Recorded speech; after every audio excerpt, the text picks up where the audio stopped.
वंदे मातरम। आज हमारा टॉपिक है एंजियोस्पर्म। इसको हिंदी में आवृत्तबीजी कहा जाता है। तो जैसा कि हम लोगों ने पिछले वीडियो में पढ़ चुका है कि पादप जगत को 5 समूहों में वर्गीकृत किया गया है ना। और जो आवृत्तबीजी हैं वो क्या है, लास्ट समूह है। इसमें क्या होता है कि आवृत्तबीजी वर्ग में जितने भी पुष्प धारण करने वाले पौधे होते हैं उन सभी को आवृत्तबीजी समूह में रखा गया है, जिसके आधार पर जो आवृत्तबीजी पौधे होते हैं उसमें विकसित जड़, तना, पत्ती, फूल, बीज, फल, ये सभी चीज़ें पाई जाती हैं, है ना। तो इसकी क्या देख रहे थे, लक्षण। तो लक्षण में क्या है कि जो ये मतलब जो इस प्रकार के जो वर्ग में जो पादप होते हैं वो सभी जगह पर उपस्थित होते हैं, है ना। यानी कि ये क्या होते हैं, सर्वव्यापी होते हैं। फिर इसमें जड़, तना, पत्ती, बीज, और जो बीज होता है उसमें आवरण पाया जाता है और वो एक फल के अंदर में उपस्थित होता है। इसमें फल भी प्रेजेंट होता है। फिर इसमें जो प्रजनन होते हैं, है ना, तो प्रजनन के लिए एक विशिष्ट अंग पाया जाता है। तो आवृत्तबीजी पौधों में प्रजनन के लिए कौन सा अंग होता है, पुष्प ही है जो क्या करता है, प्रजनन में भाग लेते हैं, ठीक है। तो इस पुष्प में नर और मादा दोनों ही अंग प्रेजेंट होते हैं। फिर इनका पोषण है। तो इस प्रकार के जो पौधे होते हैं वो स्वपोषी भी हो सकते हैं और विषमपोषी भी हो सकते हैं। आगे हम देखेंगे कि ऐसा कौन कौन सा पौधा है जो विषमपोषी भी हो सकते हैं। तो इसके अंतर्गत हम एग्जाम्पल में जितने भी फल फूल वाले, है ना, जितने भी पौधे आते हैं, जैसे कि आम, जामुन, पपीता, सरसों, है ना, गुलाब हो गया, जितने भी पौधे हैं वो सभी क्या हैं, आवृत्तबीजी पौधों के अंतर्गत आते हैं, ठीक है। इनमें क्या होता है, द्विनिषेचन क्रिया उपस्थित होती है। अब द्विनिषेचन क्या है, तो आप देख रहे हैं ये क्या है, एक फ्लावर का स्ट्रक्चर है जिसमें ये जो फ्लावर होता है उसमें 4 चक्र पाए जाते हैं, है ना, यानी कि 4 मुख्य अंग होते हैं। तो जैसे कि आप लोगों ने देखा है कि हर फूल में क्या होता है, नीचे में एक डंठल होती है ना, उस डंठल से ऊपर एक फूली हुई संरचना होती है जिसको क्या कहा जाता है, पुष्प वृंत कहा जाता है। इसको क्या कहते हैं, पुष्प वृंत। ये डंठल को क्या कहते हैं, पुष्प वृंत कहा जाता है। और ये जो रहता है ना, उसको कहते हैं पुष्पासन, ठीक है। यानी कि पुष्प का ये आसन कहलाता है, इसलिए इसको पुष्पासन कहा जाता है। इसी पुष्पासन से क्या निकली होती हैं, 5 पत्तियां निकली होती हैं, है ना, जिसको कहा जाता है बाह्य दल, क्योंकि ये बाहर में होते हैं। बाह्य दल के ऊपर में क्या होता है, दल पाया जाता है। जो फूलों का रंग वाली जो पंखुड़ियाँ होती है उसको दल कहा जाता है। फिर ये पुमंग पाया जाता है और बीच में क्या पाया जाता है, जयांग पाया जाता है। तो जयांग, पुमंग, दल और बाह्य दल, ये चारों फूल के आवश्यक चक्र होते हैं। इस आवश्यक चक्र के अंतर्गत जो जयांग और पुमंग होता है वो आवश्यक चक्र होते हैं, जिसमें पुमंग को पुष्प का नर भाग कहा जाता है और जयांग को मादा भाग कहा जाता है। उसके बाद हम लोगों ने देखा था कि जो पुमंग होते हैं वो 2 भागों से मिलकर बने होते हैं। ऊपर में ये जो इस टाइप का जो स्ट्रक्चर दिखाई दे रहा है वो परागकोश है। उसके बाद पुतंतु होता है। उसी प्रकार से जयांग में 3 भाग होते हैं। ये जो आपको स्ट्रक्चर दिखाई दे रहा है उसी का ये ब्रॉड स्ट्रक्चर है।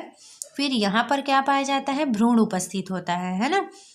तो ये 3 भागों से मिलकर बने होते हैं। ऊपर में वर्तिकाग्र होता है जहाँ पर ये यहाँ से परागकण आते हैं और यहाँ पहुँचते हैं, उस क्रिया को परागण कहा जाता है।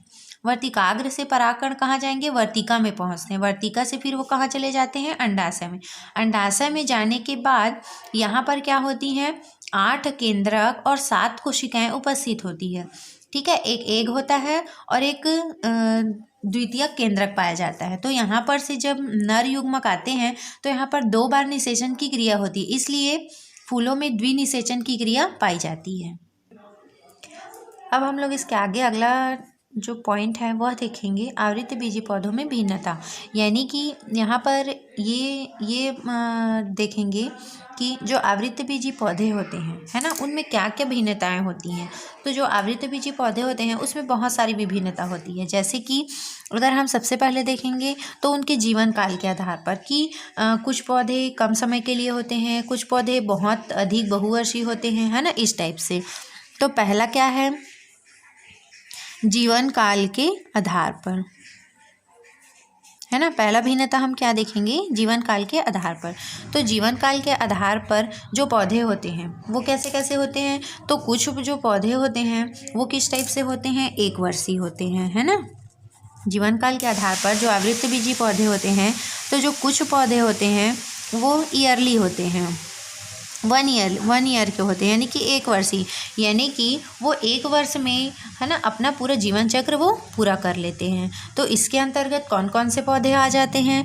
तो यहाँ पर हम एग्जाम्पल में क्या लिख सकेंगे, सबसे पहले आप ये लिखेंगे कि ये पौधे अपना लाइफ साइकिल एक ही वर्ष में पूरा कर लेते हैं। तो इसका एग्जाम्पल आ जाएगा कौन कौन से पौधे हैं जो एक वर्ष में पूरा होते हैं। तो जैसे कि धान हो गया, गेहूं हो गया, ये क्या है, 6 महीने में ही क्या हो जाती है, ये पूरी तरीक़े से परिपक्व हो जाते हैं और 6 महीने के अंतर्गत इन फसलों को काट भी लिया जाता है। तो इस प्रकार की जो फसलें होती हैं, सरसों, है ना, और क्या हो सकता है, जैसे कि चना वगैरह है, ये सब जितने भी हैं वो सभी क्या है, एक वर्षीय होते हैं, यानी कि एक वर्ष के अंदर में ही इनका लाइफ साइकिल पूरा हो जाता है।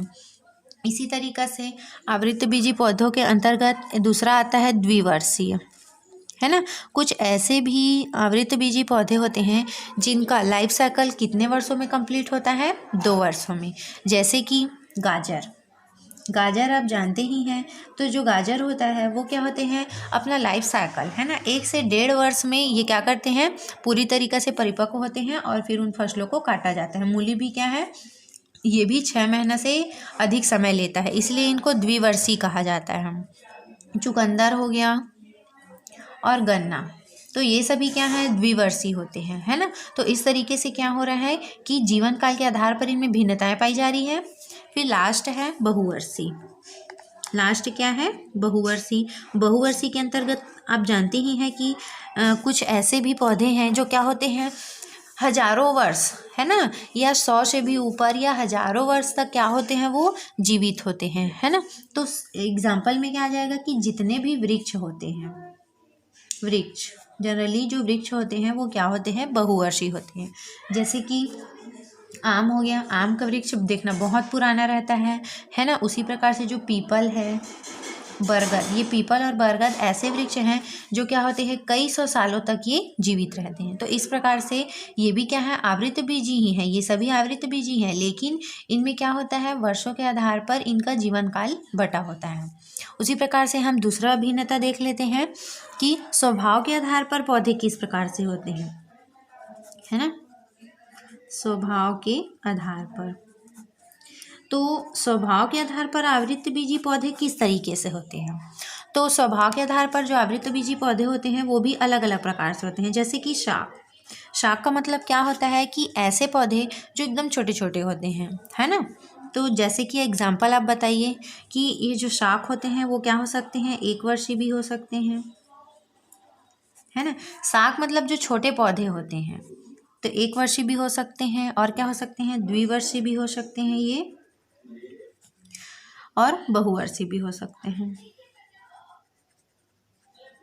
तो ये बटे होते हैं। तो इसका एग्जाम्पल क्या आ जाएगा कि ऐसे आवृतबीजी जो शाक हैं और एक वर्ष, द्विवर्ष या बहुवर्षीय भी हो सकते हैं। तो अब इसमें एग्जाम्पल क्या लिख सकते हैं कि शाक यानी कि छोटे छोटे पौधे। तो जैसे कि गेहूँ हो गया, है ना, गेहूँ क्या है, एक वर्षीय है, गन्ना द्विवर्षीय है, ठीक है। तो इस प्रकार से ये सभी क्या होते हैं, शाक होते हैं जो एकदम छोटे छोटे होते हैं। उसके बाद हम स्वभाव के आधार पर दूसरा देखेंगे कि झाड़ी क्या है कि ऐसे वृक्ष तो नहीं कहा जाएगा उनको, है ना, ऐसे पौधे जो क्या करते हैं, झाड़ी के समान होते हैं, है ना।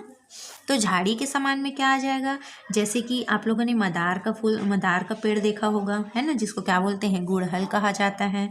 नींबू का क्या है, पेड़ एक वृक्ष नहीं है, वो बहुत ऊंचे नहीं होते हैं, वो क्या होते हैं, झाड़ी के समान होते हैं, है ना। गुलाब का भी आप लोगों ने पौधा देखा होगा, तो वो क्या है, झाड़ी ही है, ठीक है। तो इस तरीक़ा से क्या होते हैं, झाड़ी भी होते हैं, शाक यानी कि छोटे छोटे होते हैं, झाड़ी के रूप में भी होते हैं, और क्या होते हैं, वृक्ष भी होते हैं।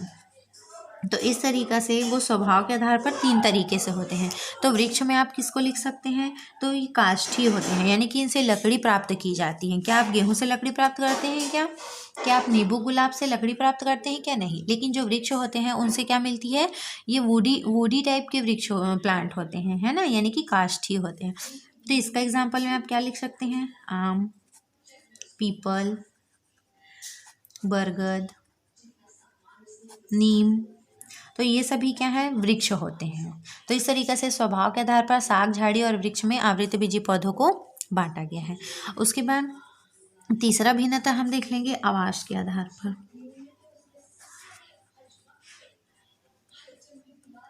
आवास के आधार पर जो आवृतबीजी पौधे होते हैं वो अलग अलग प्रकार से होते हैं, यानी कि कई पौधे जल में पाए जाते हैं, कई पौधे थल में पाए जाते हैं, कई पौधे मरुद्भिद में पाए जाते हैं, लेकिन होते क्या हैं, आवृतबीजी होते हैं।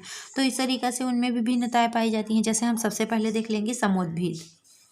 क्या देख लेंगे, समोद्भिद। समोद्भिद में क्या होता है कि ये जो प्लांट होते हैं, है ना, समोद्भिद ऐसे पौधों को कहा जाता है जो क्या करते हैं, जल वाले स्थान पर उगते हैं। ठीक है, यानी कि जहाँ पर जल भी हो, हालांकि वो उगते भूमि में है लेकिन उनको जल की ज़रूरत होती है। ठीक है, तो यहाँ पर हम लिख लेते हैं कि ये पौधे जल वाले स्थान पर उगते हैं, यानी कि उनको पानी पर्याप्त मात्रा में मिलनी चाहिए। ये नहीं कि वो तालाब या नदी में उग जाएंगे, है ना, उनको पानी मिलना चाहिए। जैसे कि आम, नीम, है ना, etc, ऐसे बहुत सारे पौधे हैं। उसके बाद हम दूसरा देख लेंगे जलोद्भिद। अब नाम से आप लोग को समझ आ रहा होगा कि जलोद्भिद मतलब क्या होगा, कि ऐसे आवृतबीजी पौधे जो केवल और केवल कहाँ उगते हैं, जल में उत्पन्न होते हैं, है ना, जल क्या होते हैं, वो उत्पन्न होते हैं। जैसे कि एग्जाम्पल बताइए आप लोग, तो इसका एग्जाम्पल क्या आ जाएगा, जैसे कि लोटस, कमल हो गया, है ना, हाइड्रीला, और क्या हो सकता है, सिंघाड़ा। आप सभी सिंघाड़ा खाए ही होंगे, है ना, उनमें क्या होता है, वो जो खाते हैं वो क्या है, फल ही है वो। तो ये सभी पौधे क्या होते हैं, और भी है, ये सभी पौधे क्या होते हैं, जलोद्भिद होते हैं। इसी तरीक़ा से मरुद्भिद भी होंगे, है ना, जो कहाँ उगते हैं, मरुस्थल स्थान पर, जहाँ पर रेत ही रेत होता है, पानी बहुत ज़्यादा कम होते हैं, सूखे स्थान पर ये उगते हैं। तो ऐसे पौधे क्या होते हैं, सूखे स्थान में उत्पन्न होते हैं, लेकिन रहते क्या हैं, वो आवृतबीजी ही हैं। तो इसका एग्जाम्पल में हम देख लेंगे, जैसे कि नागफनी, कैक्टस, है ना, और क्या लिख सकते हैं, कनेर। कनेर भी क्या है, एक सूखे ही जगह पर, इनको पानी की उतनी ज़्यादा आवश्यकता नहीं होती है। उसी प्रकार से चौथा हम देख लेंगे, चौथा है इसमें लवणोद्भिद, यानी कि जो पौधे होते हैं वो क्या होते हैं, सॉल्टी एरिया में उत्पन्न होते हैं, है ना, दलदली स्थानों पर। ये क्या होंगे, दलदली स्थानों में उगते हैं। एग्जाम्पल, यानी कि ऐसे पौधे जिनमें लवण की मात्रा, यानी कि उनमें क्या होगा, खारापन होता है, जैसे कि नारियल। नारियल देखना आप, अधिकांश समुद्र के किनारे ही ये उगे होते हैं, है ना, जैसे कि केरल हो गया, उड़ीसा हो गया, ये सभी क्या है, समुद्री तटीय एरिया है ये, है ना, समुद्र के तट पर है ये सभी क्षेत्र। तो वहाँ पर आप देखना कि नारियल की अधिक मात्रा होती है ना, यानी कि ये क्या होता है, समुद्र के आसपास उगने वाले पौधे हैं। ठीक है, इसलिए सॉल्टी होते हैं। और क्या है, राइजोफोरा, ठीक है। तो इस तरीके से ये क्या है, लवणोद्भिद पौधे होते हैं। तो इस प्रकार से ये आवास के आधार पर, है ना, समोद्भिद, जलोद्भिद, मरुद्भिद और लवणोद्भिद, तो इनमें क्या होता है, अलग अलग प्रकार के पौधों का स्थान होता है। अब जैसे कि चौथे जो भिन्नता है वो क्या हो जाएगा, पोषण के आधार पर। पोषण के आधार पर, तो पोषण के आधार पर भी जो आवृतबीजी पौधे होते हैं वो अलग अलग प्रकार से होते हैं। जैसे कि आप सभी जानते हैं कि कुछ पौधे क्या होते हैं, स्वपोषी होते हैं, कुछ पौधे क्या होते हैं, विषमपोषी होते हैं, है ना, विषमपोषी होते हैं। तो स्वपोषी के अंतर्गत कौन से पौधे आते हैं, तो ऐसे पौधे आते हैं जो क्या होते हैं, उनमें प्रकाश संश्लेषण के लिए, है ना, क्या पाई जाती है, क्लोरोफिल उपस्थित होते हैं और वो खुद से अपना भोजन बना लेते हैं। जैसे कि यहाँ पर आम हो गया, आम का पेड़, नींबू का पेड़, ठीक है, गेहूँ, धान, तो ये सभी क्या होते हैं, ये भोजन के लिए किसी दूसरे पौधे या किसी दूसरे जीवों पर डिपेंड नहीं होते हैं, इसलिए ये स्वपोषी कहलाते हैं। अब विषमपोषी किसको कहेंगे, तो विषमपोषी के अंतर्गत पौधों को दो भागों में डिवाइड किया गया है। एक तो होता है परजीवी, एक क्या होता है, परजीवी होता है, और एक होता है मृतोपजीवी। तो ये दोनों को अगर हम देखेंगे तो ये दोनों ही विषमपोषी हैं, क्योंकि ये दोनों दूसरे पर डिपेंड है भोजन के लिए। लेकिन एक तो परजीवी होता है, यानी कि वो दूसरे जीवों पर रहकर अपना जीवन यापन करता है। एक होता है मृतोपजीवी। मृतोपजीवी का मतलब होता है कि ऐसे जीव जो मरे हुए या सड़े हुए पदार्थों से अपना भोजन प्राप्त करते हैं। तो यहाँ पर परजीवी के अंतर्गत ऐसे कौन से पौधे आते हैं जो दूसरे जीवों पर रहकर अपना जीवन यापन करते हैं? तो एग्जाम्पल में आप लिख सकते हैं कि जो अमरबेल होता है, अमरबेल आप सभी जानते हैं ये क्या होता है, एक तने नार के समान ये पौधा होता है ना, जो किसी दूसरे वृक्ष पर पूरी तरीक़ा से लपटे हुए होते हैं, यानी कि इनमें क्या पाई जाती हैं, जड़ें पाई जाती हैं, है ना, जिसको चूसक जड़ी कहा जाता है। जो क्या करती हैं, वो जड़ें दूसरे पौधों से खनिज पदार्थों को अवशोषित करते हैं। इसलिए क्या होगा कि जो अमरबेल है वो परजीवी होता है, इसीलिए वो किसी भी पौधों के सहारे वो जीवित रहते हैं। आप लोगों ने देखा होगा कभी भी अमरबेल है ना सिंगल नहीं देखा होगा, उसको किसी न किसी के सहारे उसको लिपटे देखे ही हैं, खास करके पेड़ पौधे से ही वो लिपटे होते हैं। इसी प्रकार से एक और एग्जाम्पल है रैक्लेशिया। रैक्लेशिया भी क्या है, एक परजीवी ही है, ठीक है। और मृतोपजीवी में देखते हैं, तो मृतोपजीवी ऐसे पौधों को कहा जाता है जो सड़े गले पदार्थों से अपना भोजन ग्रहण करते हैं, जैसे कि मोनोट्रोपा। मोनोट्रोपा क्या करते हैं, तो ये मृदा में उपस्थित है ना जितने भी अपशिष्ट पदार्थ होते हैं उनको ये ग्रहण करते हैं। इसी प्रकार से सहजीवी भी होते हैं। सहजीवी मतलब क्या होता है कि ऐसे पौधे है ना जो क्या करते हैं, दूसरों से तो अपना भोजन लेंगे लेकिन साथ में उनको क्या करते हैं, बदले में उनको भी लाभ पहुंचाते हैं, जैसे कि लाइकेन को आप लोगों ने पिछले इसमें पढ़ा भी होगा, है ना, जगत कवक में लाइकेन के बारे में बताया गया था। ये क्या होता है, कवक प्लस सवाल से मिलकर ये बना होता है। तो कवक और सवाल है ना दोनों एक दूसरे की क्या करते हैं, मदद करते हैं, उनको एक साथ क्या कहा जाता है, लाइकेन। तो ये किस प्रकार का जीव है, ये किस प्रकार का पादप है, ये सहजीवी है। इसी प्रकार से जो राइजोबियम होता है, राइजोबियम क्या होता है, ये मटर कुल के पौधे होते हैं, है ना, मटर कुल के पौधों में प्रेजेंट होता है। तो ये क्या है, सहजीवी ही होते हैं जो पौधों को क्या करते हैं, ये नाइट्रोजन प्रदान करते हैं और बदले में अपने लिए पौधों से क्या करते हैं, वास स्थान प्राप्त करते हैं। तो इस प्रकार से क्या है, सहजीवी के रूप में काम आते हैं। यानी कि यहाँ पर कहने का मतलब है कि जितने भी मटर कुल के पौधे हैं वो किस प्रकार के पौधे होते हैं, सहजीवी टाइप के पौधे होते हैं, है ना। यानी कि वो किसके साथ सहजीवी होते हैं, राइजोबियम के साथ। राइजोबियम से वो नाइट्रोजन प्राप्त करते हैं और बदले में उनको वास प्रदान करते हैं, यानी कि स्थान देते हैं रहने के लिए। तो ये जो राइजोबियम है वह एक बैक्टीरिया है जो क्या करता है, मटर कुल के जितने भी पौधे हैं जैसे कि चना हो गया, मटर हो गया, है ना, उसकी जड़ों में ये क्या करते हैं, गांठ के रूप में प्रेजेंट होते हैं, ठीक है। तो इस प्रकार से जो मटर कुल के पौधे हैं वो क्या है, सहजीवी है। लाइकेन भी क्या है, एक सहजीवी ही है।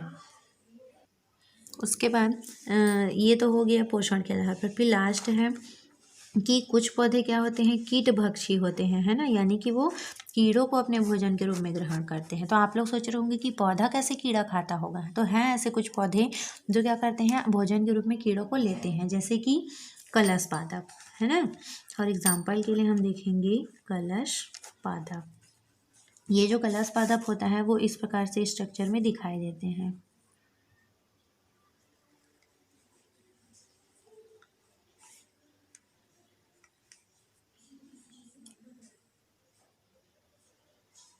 इस करके उनकी पत्तियां होती हैं,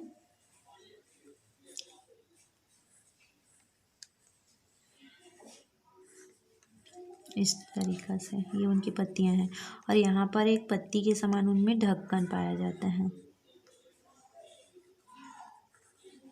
इस तरीके से। तो ये क्या है, एक कलश पादप है है ना। तो देखिए जैसे ही अगर यहाँ पर क्या होता है, एक चिपचिपा पदार्थ सीक्रेट होता है। अब यदि कोई कीट है वो भोजन की तलाश में यहाँ पर बैठते हैं और जैसे ही कीट यहाँ पर बैठता है उसके बाद ये जो आपको पत्ती दिखाई दे रही है वो तुरंत ही ढक्कन के समान क्या हो जाती है, बंद हो जाती है ना। और बंद होने के पश्चात वो जो कीट है वो अंदर आ जाते हैं और यहाँ पर बहुत सारे पदार्थ क्या होते हैं, सीक्रेट होते हैं, जिसकी वजह से वो कीड़े क्या हो जाते हैं, डाइजेस्ट हो जाते हैं। तो ये क्या है, कलश पादप है ना। ये क्या होता है, कीट भक्षी होता है। उसी प्रकार से एक और होता है ड्रोसेरा, है ना। एक और क्या होता है, दूसरा एग्जाम्पल है, ये तो हो गया पहला। दूसरा एग्जाम्पल है ड्रोसेरा। ड्रोसेरा भी क्या है, एक कीट भक्षी ही होता है ना। जैसे कि अगर हम डायग्राम देखेंगे तो जो ड्रोसेरा होता है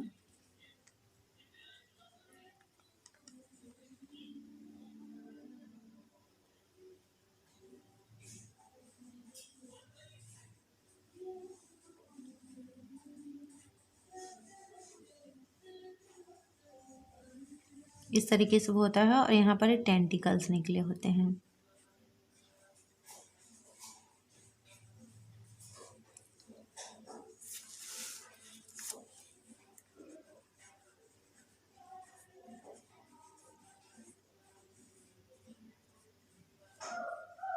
और ये क्या होता है, इस तरीके से यहाँ पर बीच में खांच पाई जाती है